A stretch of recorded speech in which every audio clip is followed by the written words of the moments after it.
Hello dear friend, आपका अपने YouTube youth imagination academy पे आप सभी का स्वागत है। तो डियर फ्रेंड, काफ़ी दिनों से क्लासेस नहीं चल रही थी, तो फाइनली आज से क्लासेस स्टार्ट हो जाएंगी। तो कल से हम कंटिन्यू करेंगे। तो मैंने आप सभी को हीट इंटरेक्शन पढ़ा रहे थे, तो वहाँ पे मैंने क्वेश्चन कराए थे, 6 या 7 क्वेश्चन करा दिया था। तो आज हम वहाँ से क्वेश्चन देखेंगे जो प्रीवियस ईयर में सारे क्वेश्चन आ चुके हैं। तो आप डेफिनेटली करके जाइए, और निश्चित है कि ये क्वेश्चन सारे एग्ज़ाम में आपको देखने को मिलेंगे। तो हम बात कर रहे थे कि बड़े दिनों से क्लासेस बंद हैं, कुछ टीचरों की कुछ प्रॉब्लम आ गई हैं, तो कुछ कहीं चले गए हैं तो कुछ कहीं और चले गए हैं। तो कोई दिक्कत नहीं, अब क्लासेस कंटिन्यू रहेंगी, सारी प्रॉब्लम सॉल्व हो गई है। तो अभी से तो क्लासेस स्टार्ट होंगी। तो आज हम क्वेश्चन करेंगे हीट इंटरेक्शन का। तो आप देखेंगे कि मैंने 2 क्वेश्चन लिख के रखा है पहले से ही, कि जिससे कि ज़्यादा दिक्कत ना हो। तो अगर आप चैनल पर नए हो तो चैनल को सब्सक्राइब कर लीजिए, और अपने दोस्तों को भी शेयर करिए, जो भी फ्रेंड्स पढ़ रहे हैं, जो भी 2020 और 2021 की तैयारी कर रहे हैं, जो एसएससी जेई या स्टेट जेई या अदर कम्पिटिटिव एग्ज़ाम की तैयारी कर रहे हैं, तो उनसे उनके लिए बहुत फ़ायदेमंद है, क्योंकि थर्मोडायनेमिक का एक बहुत बड़ा पोर्शन एग्ज़ाम में पूछा जाता है, और आप इसको छोड़ के नहीं जा सकते। तो आज हम कंटिन्यू करेंगे, और इसके बाद आज हम क्वेश्चन समाप्त कर देंगे, जितना भी क्वेश्चन होगा, चाहे वीडियो जितना भी लंबा हो। आज तय करके आए हैं कि आज ख़त्म हो जाएगा। तो आज ख़त्म होने के बाद हम कल पढ़ेंगे first law of thermodynamics. First law of thermodynamics पे डिस्कस करेंगे कल के वीडियो में, या इसके बाद जो वीडियो आएगी उसमें हम फर्स्ट लॉ ऑफ थर्मोडायनेमिक्स के बारे में पढ़ेंगे। तो आज हम देखेंगे हीट इंट्रैक्शन से क्वेश्चन। मैंने हीट इंट्रैक्शन में आपको सारी चीज़ें पढ़ा दी है, कुछ चीज़ें रह गई हैं, कुछ टॉपिक बच गए हैं, तो हम क्वेश्चन के साथ साथ उसको कवर कर लेंगे। अगर कुछ टॉपिक अगर छूट गए हैं तो उसको हम लोग फर्स्ट लॉ ऑफ थर्मोडायनेमिक्स जब पढ़ेंगे, तो कुछ टॉपिक जहाँ जहाँ छूट गया, जैसे कि आपका बॉयस लॉ, गैलोसक लॉ और चार्ल्स लॉ छूट गया है, तो वो पढ़ेंगे। फिर थ्रॉटलिंग छूट गई है, वो पढ़ेंगे। तो कुछ प्रोसेस छूट गए हैं, तो वो हम फर्स्ट लॉ ऑफ थर्मोडायनेमिक्स में कवर करेंगे, जिससे कि आपको कहीं से भी कोई दिक्कत ना हो। जब एग्ज़ाम में आप बैठें तो फुल कॉन्फिडेंट के साथ बैठें कि हाँ, मेरा होना ही है। इसके अलावा कुछ दिमाग में नहीं चलना चाहिए। और आई होप कि आप सभी लोग अच्छे होंगे। तो अभी तो फिर से वही सब चल रहा है, तो आप अपनी तैयारी में कोई कमी मत रखिए, आप पढ़ते रहिए कंटिन्यू। पढ़ने का एक ही तरीका है कि आप कंटिन्यू पढ़ेंगे, तभी जाके याद जो जो टॉपिक हैं वो याद रहेंगे। और एक टॉपिक को कम से कम 3 बार 4 बार रिवीजन करना पड़ता है, तब टॉपिक याद रहती हैं। ऐसे तो नहीं हो पाएगा कि एक बार हम पढ़ लें पूरा, एक बार पढ़ने के बाद उसका रिवीजन नहीं करेंगे तो उसका पढ़ने का कोई मतलब नहीं है। तो आज हम देखेंगे, पहला क्वेश्चन दिया है, आप देखेंगे, आपको ये मार्कर दिख रहा होगा। चलिए आज काम चलाइए, कल से दूसरा मार्कर आ जाएगा। तो लिखा है कि property of substance like pressure, temperature and density in thermodynamic coordinate are. कह रहे हैं कि वो प्रॉपर्टी ऑफ सब्सटेंस क्या है जो एक प्रेशर है, टेम्परेचर है और डेंसिटी है, और वो थर्मोडायनेमिक कोऑर्डिनेट में इनमें से कौन सा होगा। अब ऐसे क्वेश्चन दिया है, तो अगर आपको लैंग्वेज नहीं समझ में आ रहा है, आपको इसकी भाषा अगर नहीं समझ में आ रही है, तो यहाँ एक प्रेशर दिया है, ये टेम्परेचर दिया है, और डेंसिटी यहाँ आपको दिख रही होगी। तो इन आप देखेंगे, ये प्रेशर, टेम्परेचर और डेंसिटी की बात करें तो इसमें से आपको पाथ फंक्शन दिखाई दे रहा है फर्स्ट ऑप्शन में, सेकेंड ऑप्शन में आपको पॉइंट फंक्शन दिखाई दे रहा है, और थर्ड ऑप्शन में साइकिल फंक्शन दिखाई दे रहा है, और डी ऑप्शन में आपको रियल फंक्शन दिखाई दे रहा है। तो आप देखेंगे कि जो प्रेशर, टेम्परेचर और डेंसिटी जो होता है वो प्रॉपर्टी ऑफ द सिस्टम होता है, और ये जो होता है इंडिपेंडेंट ऑफ पाथ होता है। तो जो प्रॉपर्टी ऑफ द सिस्टम होते हैं वो क्या होते हैं, वो पॉइंट फंक्शन होते हैं। आपको मैंने इससे पिछली क्लासों में पढ़ा रखा है कि जितने भी प्रॉपर्टी ऑफ द सिस्टम होते हैं वो क्या होते हैं, पॉइंट फंक्शन होते हैं। तो सीधा आंसर है, तो प्रॉपर्टी ऑफ सब्सटेंस पूछ लिया और लाइक प्रेशर टेम्परेचर पूछ लिया है, तो क्या होगा, तो हमारा देखेंगे ना, तो पाथ फंक्शन होगा क्योंकि ये पाथ पे डिपेंड तो कर नहीं रहा, तो हमारा फर्स्ट ऑप्शन निगलेक्ट हो गया।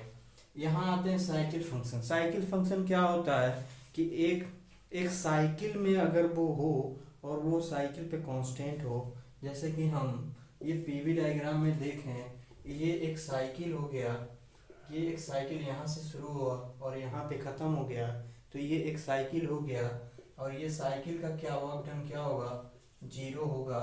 तो ये वर्क डन क्या होगा, जीरो होगा। तो यहाँ हम देखेंगे कि ये एक साइकिल फंक्शन भी नहीं है। अब आते हैं रियल फंक्शन। रियल फंक्शन क्या होते हैं, रियल फंक्शन वो होते हैं जो इंडिपेंडेंट ऑफ पाथ या पॉइंट फंक्शन नहीं होते हैं। तो रियल फंक्शन और साइकिल फंक्शन आपको समझ में आई।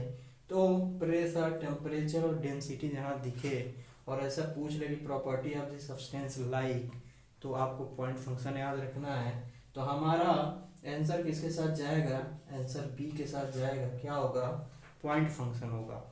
ठीक है, आगे बढ़ते हैं और आगे देखिए ये दिया है दूसरा क्वेश्चन, कह रहा है work done in an adiabatic process between a given pair of end state depend on. तो आपको मैंने पढ़ाया था, इसको मिटा देते हैं अभी फिलहाल के लिए।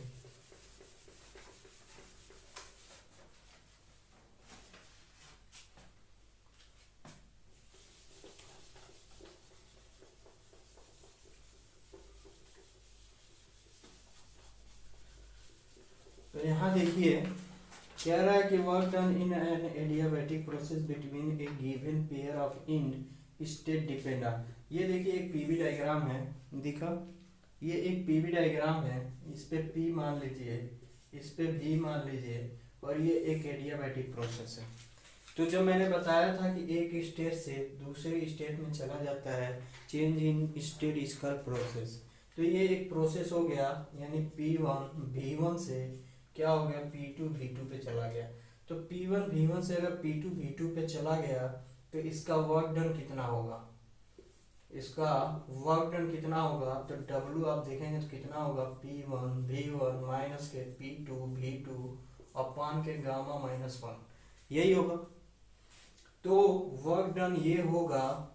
तो कह रहा है कि द इंड स्टेट ओनली, क्या इसमें केवल इंड स्टेट है, नहीं, इसमें प्रारंभिक और इंड स्टेट दोनों इंक्लूडेड है। ठीक, तो पहला ऑप्शन तो पहला ऑप्शन कैंसिल हो गया। दूसरा ऑप्शन पे देखिए पार्टिकुलर एडियाबैटिक प्रोसेस, क्या ये पार्टिकुलर एडियाबैटिक प्रोसेस है, जी हाँ, ये एक एडियाबैटिक प्रोसेस है। The value of the index n, इसमें कहीं एन दिख रहा है आपको, एन नहीं दिख रहा है, तो तीसरा ऑप्शन भी कैंसिल हो गया।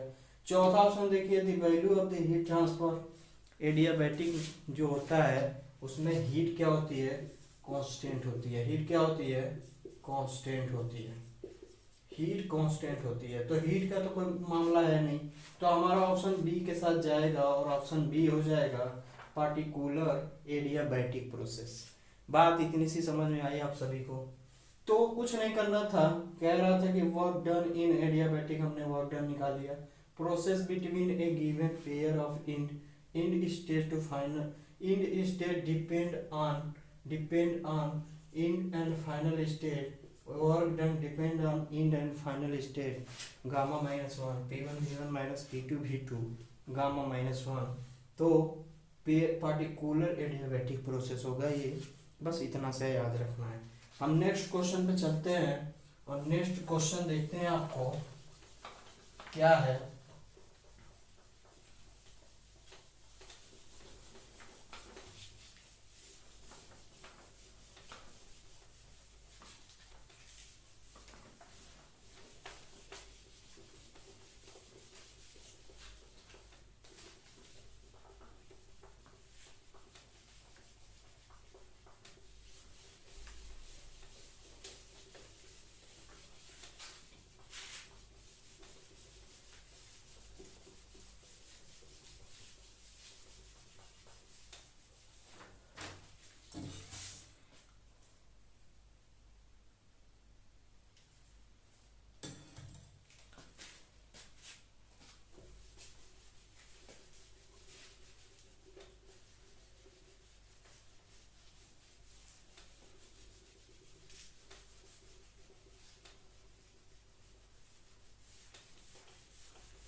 चलिए नेक्स्ट क्वेश्चन देखिए क्या है।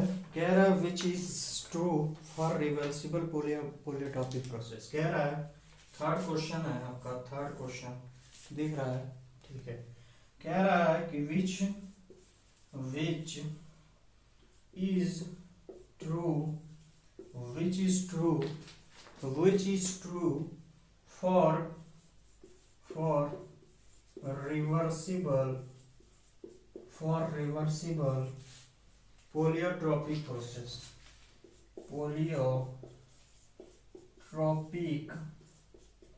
प्रोसेस। इनमें से कौन सा ऑप्शन ट्रू है पोलियोट्रोपिक प्रोसेस के लिए? तो पहला ऑप्शन आपके पास दिया है, पहला option temperature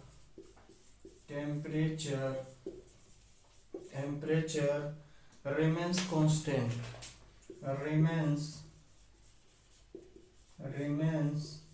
constant। Second option है आपके पास entropy remains constant। Entropy remains constant। Third option है आपके पास, डियर फ्रेंड, थर्ड ऑप्शन है आपके पास। थर्ड ऑप्शन में दिया है सम हीट ट्रांसफर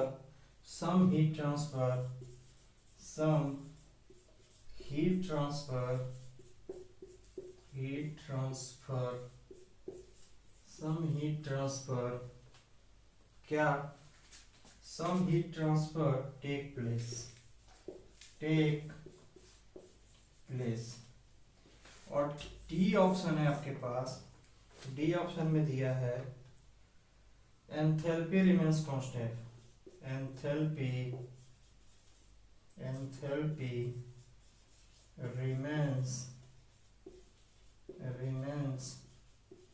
कांस्टेंट। तो ये है आपके पास चार ऑप्शन। तो कह रहा है कि इसमें से कौन सा ट्रू है, इन चार ऑप्शनों में से कौन सा ट्रू है। तो आप देखेंगे which is the true for reversible polytropic process. तो यहाँ आप देखिए ये एक पीवी डायग्राम है, ये एक पीवी डायग्राम हो गया P और V। ये एक पोलियोट्रोपिक प्रोसेस हो गया PV की पावर n। और ये स्टेट 1 P1 V1, ये स्टेट 2 P2 V2, और ये हो गया। तो इसका हम वर्क डन देखेंगे तो W इक्वल टू कितना होगा, P1 V1 माइनस के P2 V2 अपॉन के n माइनस के 1। तो आप देखेंगे कि पोलियोट्रोपिक प्रोसेस में वर्क टू ट्रांसफर होता ही है, as well as heat transfer भी होता है। तो मैंने जब आपको प्रोसेस पढ़ा रहे थे तो आपको मैंने 4 प्रोसेस पढ़ाया था, 5 process, constant volume, constant pressure, adiabatic, constant temperature, isothermal और एडियाबैटिक और पोलियोट्रोपिक। वहाँ पांचों का मैंने वर्क डन भी निकलवाया था और हीट ट्रांसफर भी निकलवाया था। तो वहाँ मैंने बताया था कि एडियाबैटिक में क्या होता है कि हीट जो होती है वो कांस्टेंट होती है, लेकिन जो पोलियोट्रोपिक प्रोसेस होता है उसमें वर्क ट्रांसफ़र तो होता ही है, as well as heat transfer भी होता है। तो यहाँ ऑप्शन में टेम्परेचर रिमेन्स कांस्टेंट, तो इसका कुछ लेना देना तो है नहीं। अगर टेम्परेचर कांस्टेंट है तो यहाँ आइसोथर्मल हो जाएगा, आइसोथर्मल। अगर एंट्रोपी कांस्टेंट है तो यहाँ क्या होगा, यहाँ थ्रॉटलिंग प्रोसेस हो जाएगा। क्या होगा, थ्रॉटलिंग प्रोसेस हो जाएगा, थ्रॉटलिंग प्रोसेस। अगर sum of heat transfer take place है तो ये हमारा ऑप्शन करेक्ट है, और ऑप्शन सी के साथ जाएंगे हम, क्योंकि option C is valid answer. अगर कह रहे हैं एंथैल्पी कांस्टेंट है तो एंथैल्पी कांस्टेंट का मतलब क्या होगा, Q इज कांस्टेंट। और यहाँ जब Q कांस्टेंट हो जाएगा और एंट्रोपी अगर कांस्टेंट हो जाएगा तो यहाँ भी Q कांस्टेंट हो जाएगा, और एंथैल्पी कांस्टेंट हो जाएगा तो यहाँ U constant, U plus PV बराबर कांस्टेंट हो जाएगा। जहाँ इंटरनल एनर्जी और वर्क डन क्या होगा, कांस्टेंट हो जाएगा, तो यहाँ भी ये वैलिड नहीं है। तो आप देखेंगे कि sum of heat transfer take place is the correct answer for this question. Okay dear friend, आगे बढ़ते हैं, और आगे है आपका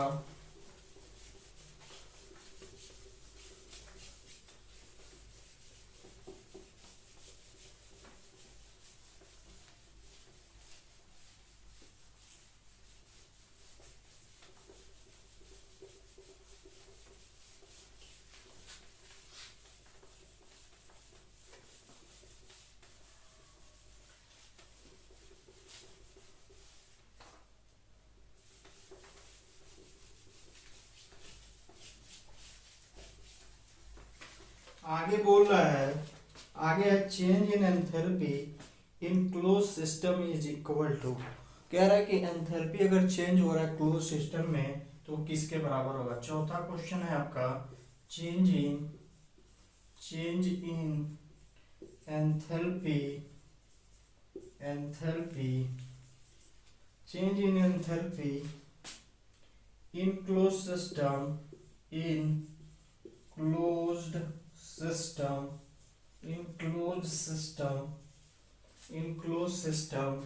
is equal to क्या है, हीट ट्रांसफर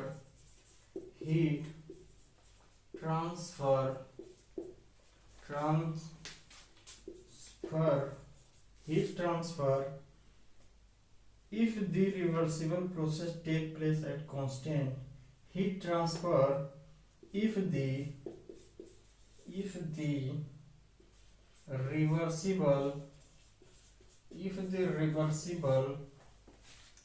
reversible नजर आ रहा है ना, change in enthalpy in a closed system is equal to heat transfer if the reversible process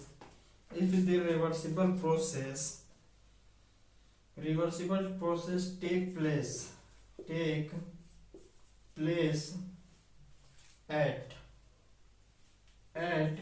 constant option में दिया है आपका कांस्टेंट, ऑप्शन है आपका प्रेशर, बी ऑप्शन है आपके पास टेम्परेचर,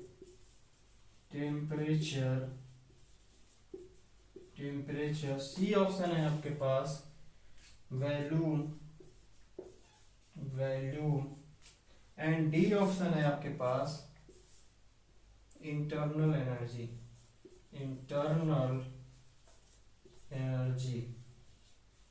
तो ये आपसे पूछ रहा है कि अगर change in enthalpy in close system है इक्वल टू हीट ट्रांसफर के, तो Q बराबर क्या होगा।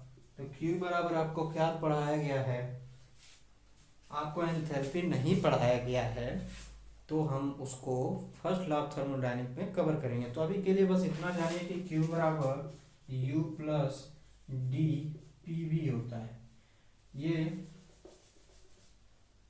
पी डी वी होता है। इतना पता है आपको, इतना पता है, इतना नहीं पता है तो अभी के लिए इतना याद रखिए कि Q बराबर U plus P d V होता है। अगर हम इसको कैसे लिख दें, अगर इसको U लिखें और इसको हम डी पी वी लिखें, ठीक है, डी पी वी लिखें, डी पी वी,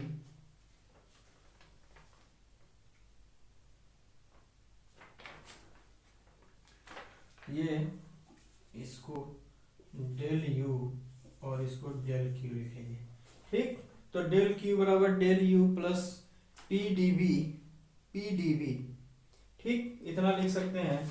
तो ये हो जाएगा d Q d U plus d P d V, ऐसे कुछ लिख सकते हैं। यहाँ से अगर हम डी कॉमन लेंगे तो u प्लस के पी वी होगा, और u प्लस के पी वी क्या होता है, h होता है, तो ये डी एच हो जाएगा, और d H is equal to d Q बराबर डी एच। तो ये हो गया, और इसको इस पे किस पे ज्ञात करते हैं, एच कांस्टेंट प्रेशर पे। कांस्टेंट प्रेशर पे कैसे ज्ञात करते हैं, तो आप देखेंगे पीवी डायग्राम पे, अगर कांस्टेंट प्रेशर वैल्यूम 1 से वैल्यूम 2 पे जाते हैं और पीवी बराबर कांस्टेंट होता है, तो पी क्या होता है, डब्ल्यू यहाँ से पी इंटू डी वी होता है। तो यहाँ आप पढ़े होंगे, जब मैंने पढ़ाया था आपको वर्क डन निकालना सिखा रहे थे, तो वहाँ मैंने ये चीज़ निकाल के आपको वर्क डन निकाल के दिखाया था, तो वहाँ मैंने आपको पढ़ाया था। तो अभी फिलहाल के लिए आप इतना याद रखिए कि डी क्यू बराबर डी यू प्लस के पी डी वी होगा।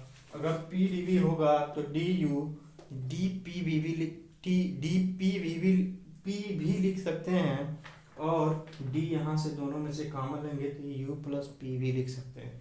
और ये यू प्लस पी वी क्या होता है, एंथैल्पी होता है। तो आप एच बराबर क्या लिख सकते हैं, यू प्लस पी वी। तो इंटरनल एनर्जी और प्रेशर इंटू वॉल्यूम का क्या होता है, ये गुणा होता है। तो इसको आपको याद रखना है। तो ये हो गया। तो अगर पूछेगा तो क्या कह रहा है ये क्वेश्चन में, देखिए, change in enthalpy in close system is equal to heat transfer if the reversible take place at constant, क्या होगा, प्रेशर होगा, क्योंकि ये कांस्टेंट प्रेशर पे हीट ट्रांसफर हो रहा है। क्या इसमें, एंथैल्पी इन क्लोज सिस्टम में। बात इतनी सी समझ में आई। अगर कोई एंथैल्पी प्रोसेस है और क्लोज सिस्टम में है तो वो उसका हीट ट्रांसफर किस पे होगा, कांस्टेंट प्रेशर पे होगा। तो ये याद रखना है, ऐसा क्वेश्चन आएगा एग्जाम में। और ये सारे क्वेश्चन आ चुके हैं प्रीवियस ईयर एग्जाम में। ये जितने क्वेश्चन मैं करा रहा हूँ आपको, ये प्रीवियस ईयर सभी प्रीवियस ईयर में आ चुके हैं। ये सारे क्वेश्चन मैं वहाँ से लेकर आया हूँ, ये सारे क्वेश्चन।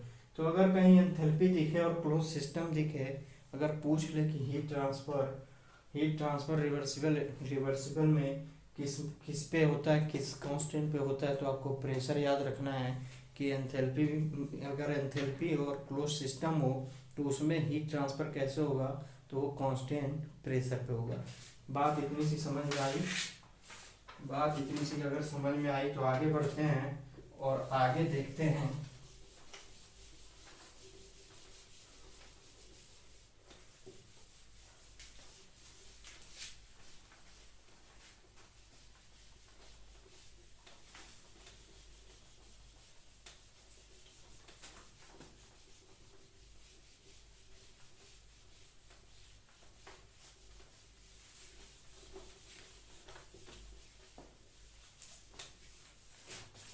आगे देखेंगे तो कह रहा है heat and work are.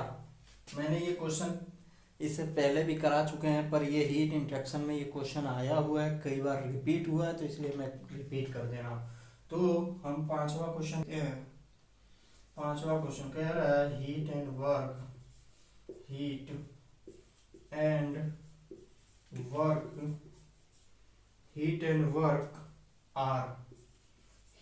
Work are. पहला ऑप्शन है पाथ फंक्शन। सेकेंड ऑप्शन है पॉइंट फंक्शन। थर्ड ऑप्शन है आपके पास सी है system properties. And D option है आपके पास, डी ऑप्शन है इंटेंसिव प्रॉपर्टी। तो मैंने आपको पढ़ाया था कि अगर हीट एंड वर्क हैं तो क्या है, एक पाथ फंक्शन है। और पाथ फंक्शन कब होंगे, जब वो पाथ ट्रेस दी पाथ, अगर पाथ पे डिपेंड कर रहा है, उसमें पाथ पे डिपेंड कर रहा है, तो वो क्या होगा, एक पाथ फंक्शन होगा। This is not property of the system. Path function is the not property of the system is called the path function. अगर पाथ फंक्शन की बात करें तो हीट एंड वर्क को आपको याद रखना है, और ये क्या होगा, ये एक पाथ फंक्शन होगा। तो पिछले क्लासों में भी मैंने आपको बताया था कि हीट एंड वर्क क्या होते हैं, पाथ फंक्शन होते हैं। तो इतनी सी बात याद रखनी है आपको। और छठा क्वेश्चन है आपका, कह रहा है the work done in the expansion of gas from, कह रहा है work done in expansion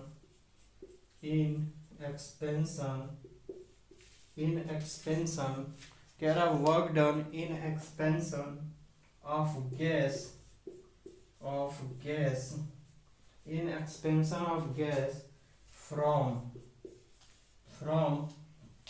from value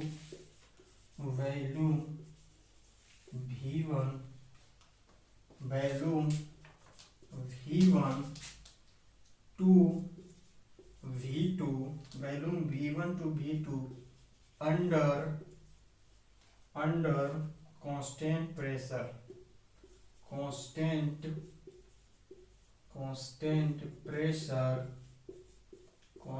pressure is equal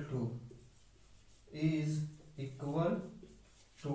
तो आपको बताना है कि अगर कोई वर्क डन है और उस कोई एक्सपेंशन वर्क डन है और उसका एक्सपेंशन हो रहा है वॉल्यूम V1 से V2 पर अंडर कांस्टेंट प्रेशर, तो वह वर्क डन कितना होगा। तो ऑप्शन है आपके पास ए ऑप्शन है आपके पास 0, बी है P V2 माइनस V1, सी है आपके पास P V2 प्लस V1 और सी है आपके पास P V1 प्लस के V2। तो आपको ऑप्शन में से यह बताना है कि कोई वर्क डन एक्सपेंशन हो रहा है गैस का, अगर कोई एक्सपेंशन हो रहा है गैस का वॉल्यूम V1 से V2 अंडर कांस्टेंट प्रेशर, तो वो 0 होगा, P V2 माइनस V1 होगा, P V2 प्लस V1 होगा, P V1 प्लस V2 होगा। तो जब मैं आपको पढ़ा रहा था तो मैंने बताया था कि कांस्टेंट प्रेशर पे ये P मान लीजिए, यहाँ V मान लीजिए, तो मैंने बताया था कि कांस्टेंट प्रेशर पे अगर वर्क डन निकालें तो मान लें यहाँ V1 है, यहाँ V2 है, कोई एक्सपेंशन हो रहा है गैस का स्टेट 1 से, यानी 1 से 2 पे जा रहा है। तो मैंने आपको बताया था कि इसको क्या लिख सकते हैं, तो इसके लिख सकते हैं W is equal to P 1 से 2 हो जा रहा है, इसको डेल W बराबर क्या लिख सकते हैं, कोई V1 से V2 जा रहा है तो इसको लिख सकते हैं P इंटू TV। ये आपको मैंने बताया था। तो यहाँ से W बराबर क्या हो जाएगा, P V2 माइनस के V1। तो वर्क डन कितना होगा, P V2 माइनस V1। तो option B is the correct answer for this question. इतनी सी बात समझ में आई। अगर कोई ऐसा क्वेश्चन दिखे एग्जाम में आपको कि जैसे कि मान लीजिए हमको कोई पता नहीं है कि कांस्टेंट प्रेशर पे कितना होता है, तो फटाफट आपको दिमाग में ये आना चाहिए कि कांस्टेंट प्रेशर का लाइन कैसे जाएगा। फट से हमने बनाया, देखा कि V1 यहाँ होगा, V2 यहाँ होगा, चेंज इन स्टेट इसका प्रोसेस होता है, तो प्रोसेस यहाँ लगा देंगे dW बराबर P इंटू dB और W इज इक्वल टू यहाँ रख देंगे V1 V2 माइनस के V2 माइनस के V1। ये हो गया हमारा क्वेश्चन नंबर 6 का आंसर और option B is the correct answer. आगे बढ़ते हैं।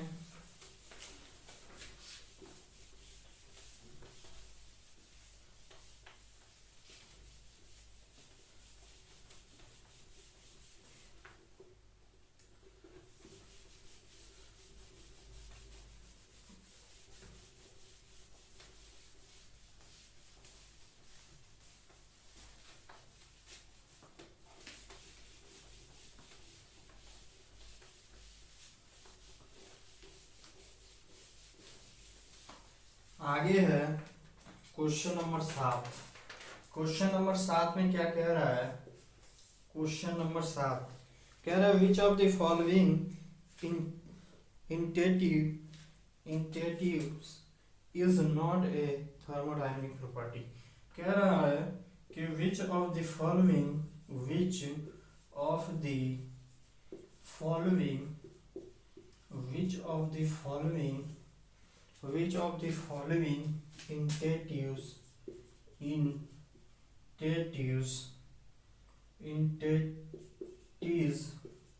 entities is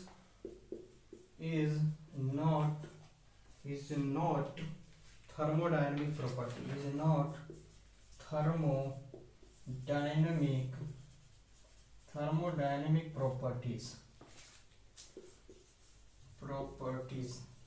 इसमें से कह रहा है कि कौन सा थर्मोडायनेमिक प्रॉपर्टीज नहीं है। तो पहला ऑप्शन है आपके पास टेम्परेचर, दूसरा है स्पेसिफिक वॉल्यूम,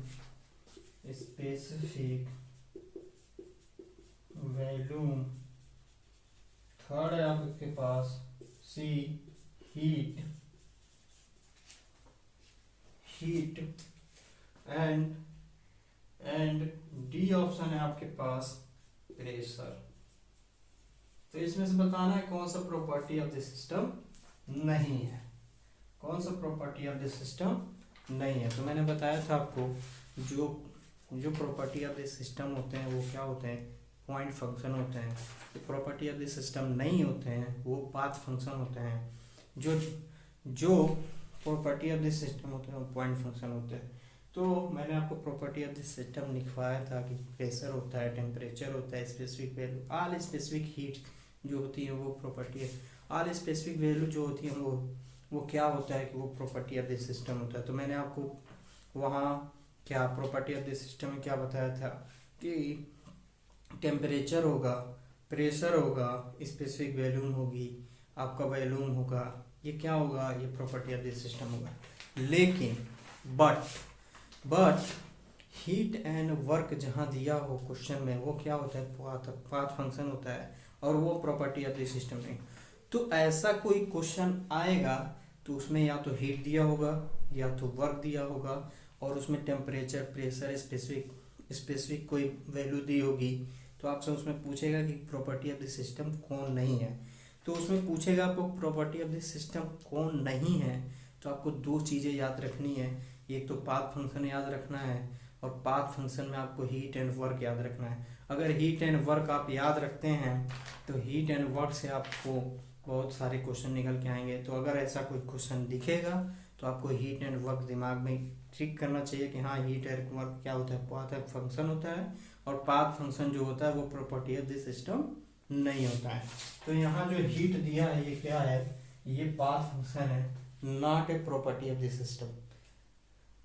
ओके, आगे बढ़ते हैं और आगे कह रहा है 8 क्वेश्चन में आपसे कह रहा है, 8 क्वेश्चन में कह रहा है आपसे of the following path function. इसमें से कौन सा पाथ फंक्शन है, ऑफ द क्या following, of the following path function, of the following path function. इसमें से कौन सा path function, of the following path function equality, path function equality is. इसमें से कह रहा है कि कौन सा पाथ फंक्शन नहीं है, कौन सा पाथ फंक्शन है, किसके बराबर है पाथ फंक्शन। तो इसमें पहला ऑप्शन दिया आपका टेम्परेचर दिया है, दूसरा ऑप्शन में दिया है आपका वर्क, दूसरा दिया है वर्क, तीसरा आपका दिया है प्रेशर, तीसरा आपका प्रेशर दिया है एंड डी ऑप्शन दिया है आपका, डी ऑप्शन में दिया है एंथैल्पी। ओके, तो ये है आपका of the following path function equality is equal to. तो मैंने अभी आपको बताया कि अगर जहाँ भी पाथ फंक्शन की बात हो तो आपको दो चीज़ें याद रखनी है, एक पहला हीट, दूसरा वर्क। तो पहला हीट और दूसरा वर्क याद रखना है। अगर ऐसा कोई क्वेश्चन दिखे आपको एग्जाम में तो आपको वर्क दिखेगा यहाँ पे या तो हीट दिखेगा, तो यहाँ पे आपको याद रखनी है कि यहाँ पाथ फंक्शन पूछा है तो यहाँ क्या होगा, वर्क होगा।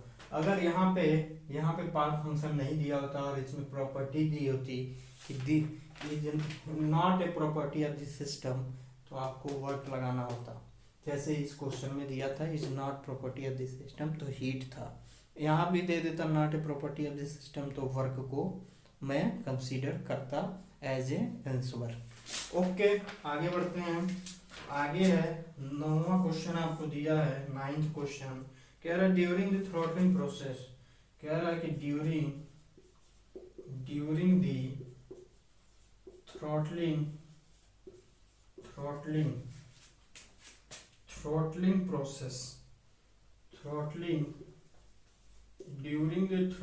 process, during the throttling process which thermodynamic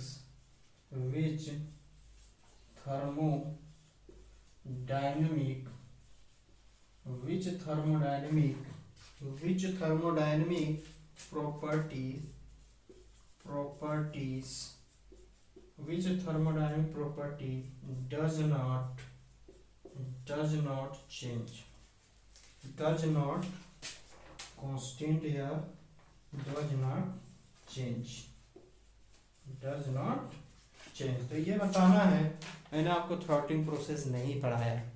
अगर थ्रॉटलिंग प्रोसेस मैंने नहीं पढ़ाया तो मैंने आपसे बोला है कि अगर हम लोग फर्स्ट लॉ ऑफ थर्मोडायनेमिक्स, इसके बाद जब जो भी क्लास होगी उसमें हम लोग फर्स्ट ऑफ थर्मोडायनेमिक्स डिस्कस करेंगे, तो एज वेल एज वहाँ पे हम लोग क्या करेंगे कि जो बायस लॉ और गैलिलियो लॉ और चार्ल्स लॉ छूट गए हैं, और throttling process, expansion process, expansion process जो भी छूट गए हैं आपको, रिवर्सिबल में आपको हाइपरबोलिक प्रोसेस छूट गया है, तो वहाँ हम लोग एक क्लास में ये सारी चीज़ें डिस्कस करेंगे।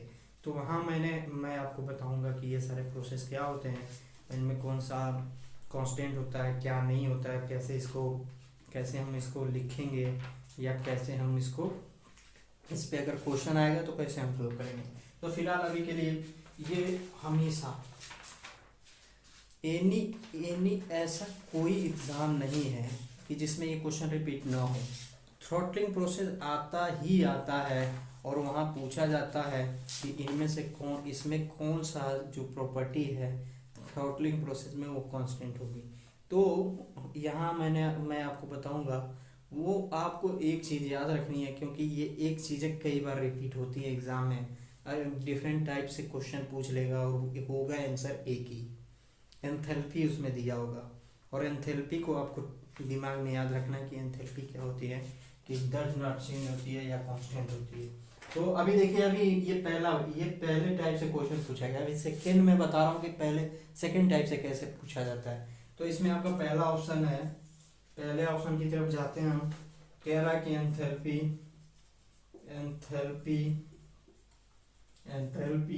बी है, एंट्रोपी सी है, स्पेसिफिक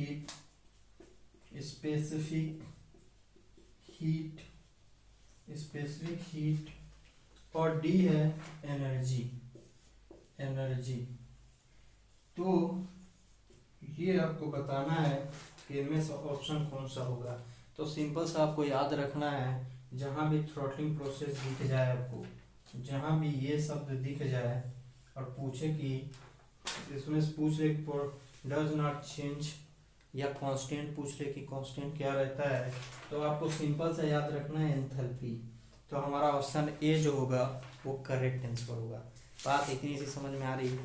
जहाँ भी आपको थ्रॉटलिंग प्रोसेस दिखे क्वेश्चन में, कहीं भी अगर थ्रॉटलिंग प्रोसेस दिख जाए तो आपको इतना सा याद रखना है। तो एंथैल्पी मैंने अभी बताया था, एच इज इक्वल टू क्या होता है, तो एच इज इक्वल टू बताया था यू प्लस के पी इंटू वी, ये होता है आपका एंथैल्पी। और एंथैल्पी क्या होती है थ्रॉटलिंग प्रोसेस में, एंथैल्पी क्या होती है, एंथैल्पी होती है कांस्टेंट। तो ये आपको याद रखनी है। इतनी सी बात समझ में आई। जहाँ भी आपको थ्रॉटलिंग प्रोसेस दिख जाए, क्वेश्चन में अगर कहीं दिख जाए तो थ्रॉटलिंग प्रोसेस है, अगर थ्रॉटलिंग प्रोसेस है तो वहाँ आपको याद रखना है क्या, एंथैल्पी क्या होगी, वो कांस्टेंट होगी। और एंथैल्पी क्या होती है ये भी पूछा जाता है कि एंथैल्पी क्या है, तो उसमें ऑप्शन दिया होगा ये U plus P into d B. या सिंपल पूछ लेगा कि internal energy pressure and volume का क्या होता है, प्लस प्रेशर एंड वॉल्यूम का इन मल्टीप्लिकेशन होता है क्या, एंथैल्पी। तो ये सारी बातें याद रखनी है आपको। अब देखिए दूसरा टाइप कैसे पूछता है थ्रॉटलिंग का, तो वो भी बता देता हूँ मैं आपको थ्रॉटलिंग का। फिलहाल पहले इसको मिटाना पड़ेगा, फटाफट मिटा देते हैं इसको। आई होप आप तैयारी कर रहे होंगे, अच्छे से पढ़ाई वढ़ाई कर रहे होंगे, आपकी तैयारी अच्छी चल रही होगी। उम्मीद तो यही है कि इस समय नौकरी लगेगी एक ही शर्त पे, जब आप कंटिन्यू पढ़ेंगे। अगर कंटिन्यू नहीं पढ़ेंगे तो भूल जाइए कि फिर कोई चांस नहीं है, क्योंकि जिस हिसाब से वैसे भी मैकेनिकल ब्रांच की सीटें बहुत कम आती हैं, तो कोई हम चांस नहीं ले सकते। अगर चांस लेना ही है तो वो है सीधी सीधी मेहनत। अगर आप मेहनत कर सकते हैं तो आपका दिन है, आपका सब कुछ है। आप चाहें तो मेहनत करके पूरी नौकरी ले सकते हैं। कुछ भी असंभव नहीं है। एक इंसान चाहे तो कुछ भी कर सकता है, वो एक दृढ़ निश्चय करके। मान लो तो हार है और ठान लो तो जीत है। आपको ये बातें याद होंगी, क्रिकेट में अक्सर देखा जाता है कि मान लो तो हार है और ठान लो तो जीत है। चलिए आगे देखिए क्या है। कह रहा है 10वां क्वेश्चन में, कह रहा है 10वां क्वेश्चन 10वें क्वेश्चन में कह रहा है इन ए थ्रॉटलिंग प्रोसेस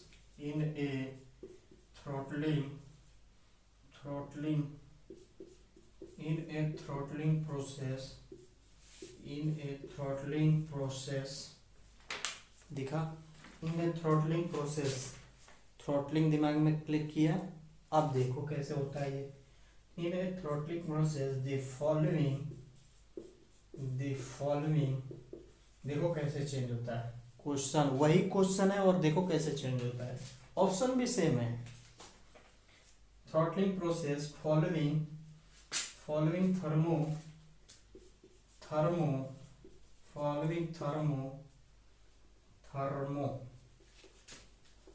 सही तो लिखा था मैंने,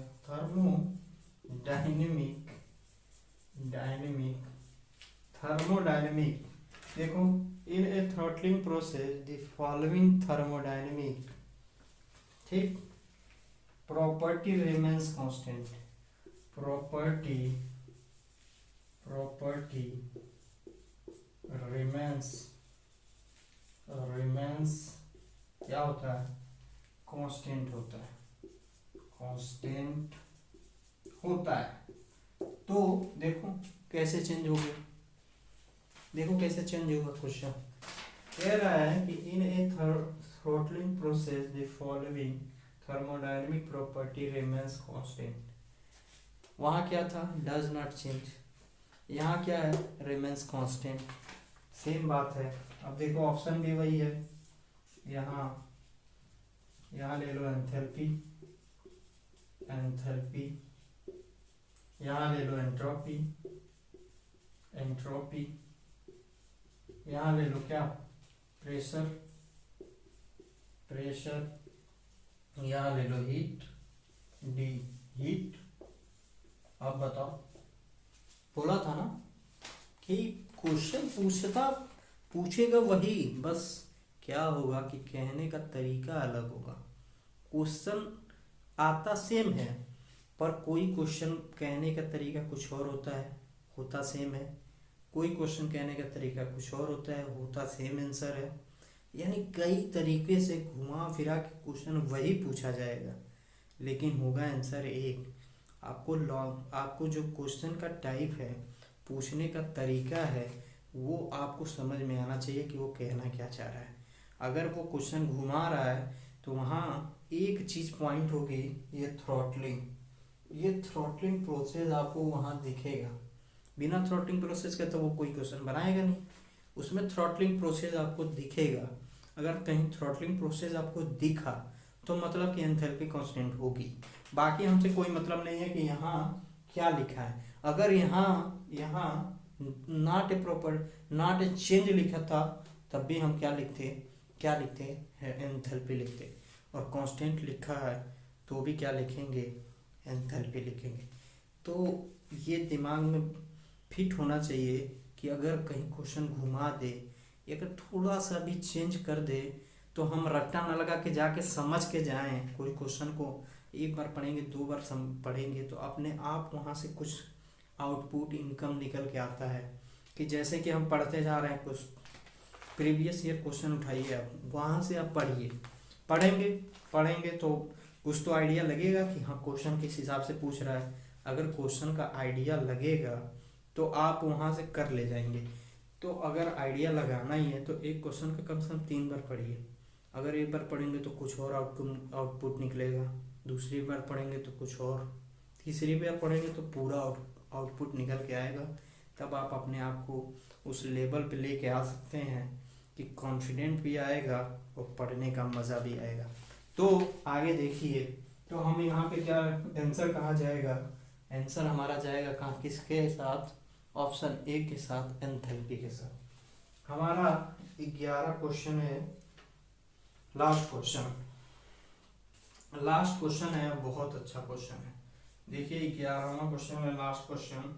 फॉर ए क्लोज सिस्टम, एक क्लोज सिस्टम है, ठीक, close system, for a close system, एक क्लोज सिस्टम है, ठीक है। कह रहा है कि द डिफरेंस बिटवीन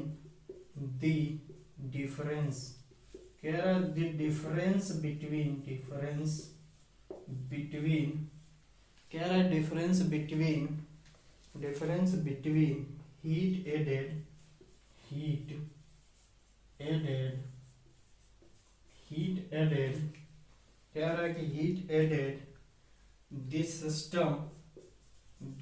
सिस्टम कह रहा है कि difference between the heat added this system and work done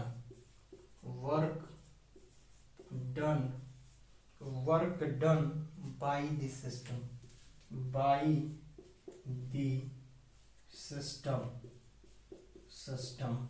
work done by the system is equal to।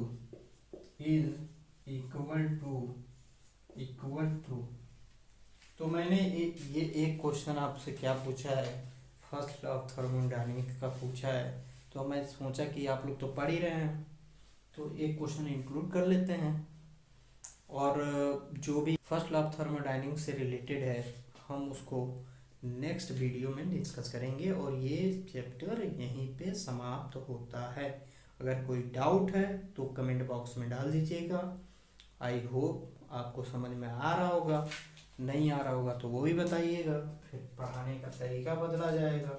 चलिए ऑप्शन ए है आपके पास एंट्रोपी, बी है आपके पास टेम्परेचर,